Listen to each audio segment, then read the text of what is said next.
My name's Paddy Lightfoot. I'm a director here at the Shortland Wetlands Centre. I'm actually a retired general practitioner. The Wetlands Centre is 45 hectares.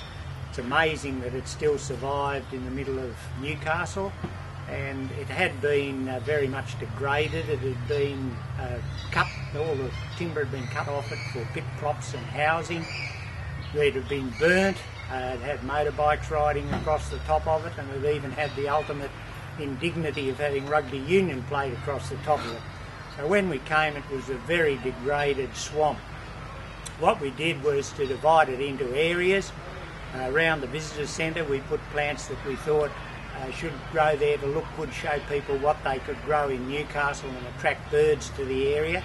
Then round the ponds, which we dug out of the rugby union fields. In fact, we claim it's the first time in the history of the world that a rugby union field has been reclaimed for a swamp.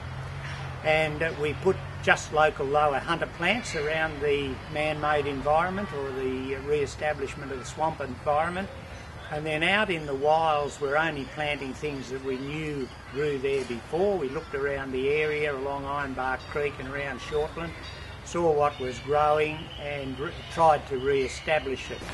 And so to me the whole area is a great success. It's especially successful from the point of view of education of young people.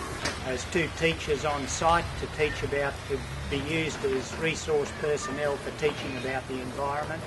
And I think those children then go home and encourage their parents to come out here and work as well. Where to from now? I think it'll become more and more an educational focus for the people of Newcastle. And in fact, I say that it's a jewel in Newcastle's crown. It's a wonderful area for recreation. It's a great area for passive and active learning. People who come just to visit very often then become involved with the environment and have a love of the environment.